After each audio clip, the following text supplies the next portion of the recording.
Guys, welcome to my video, and for today's video we're talking about how to be creative in arts. And before we start this video, please like and follow, subscribe for more learning. Yes.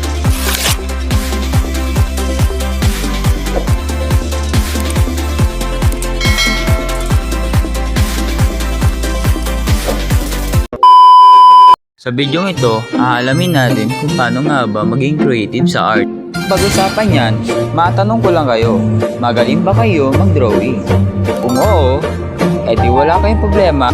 Kung hindi naman, okay lang yan. Dahil bibigyan ko kayo ng tips kung paano maging magaling sa pag-drawing. Ito ang 5 tips kung paano maging maganda ang iyong pag-drawing.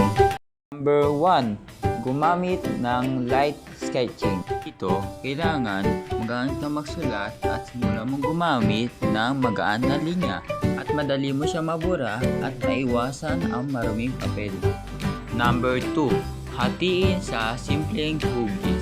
Bago idetalya ang muka o isang bagay, tingnan muna ito bilang isang geometric na hugis katulad ng bilog, parisukat at sulok. Mas madaling buuin ang drawing kapag pinagsama-sama mo ang mga kulay na ito.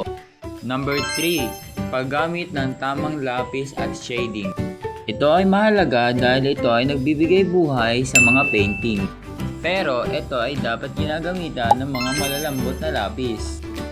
Number 4, magsanay gamit ang reference. Kung nag-aaral ka pa lamang, dapat hindi ka laging umaasa sa mga imahinasyon.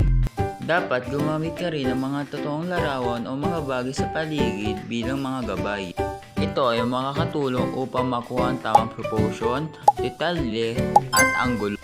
Number 5, regular na pag-e-exercise. Ang pagdodrawing ay isang nakasanayan na natutunan natin lahat. Pero dapat naglalaan din tayo ng oras para sa ating sarili, hindi lagi para sa pagdodrawing. Kaya pag wala tayong ginagawa, enjoyin natin ang ating sarili. At ayun lang po ang ating top 5 tips kung paano magiging maganda ang ating pagdodrawing. At ngayon naman ay pag-uusapan natin ang top 5 tips kung paano maging creative sa arts. Number 1, huwag matakot magkamali. Kung nakagawa ka ng sining na pangit, hindi mo kailangan matakot dahil ito ang pumipigil sa maraming tao na maging creative. Maniwala ka lang sa sarili mo at maging positive ka, at kung nagkamali ka man, pwede mo ulitin sa simula hanggang maging ayos din ang lahat. Number 2, subukan ang iba't ibang medium.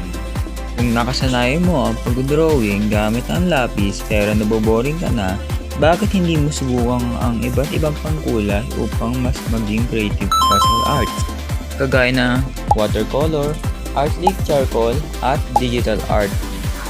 Number 3, mag-aral ng mga basic.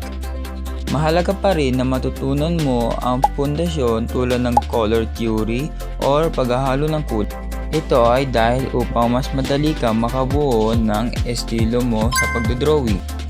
Number 4, gumawa ng art routine. Maglaan ng 10 hanggang 20 minuto para mag-sketch or mag-isip. Number 5, magmasid sa paligid. Ito ang pinaka-creative na idea na nagmumula lang minsan sa isang maliit na bagay, tulad ng hugis ng ulap, mga lumang gusali, or kombinasyon ng kulay ng kalikasan. At ayun lang po yung ating ginawang vlog kung paano maging creative sa arts. Maraming salamat po sa panonood at huwag pong kalimutan mag-like and subscribe. Maraming salamat po.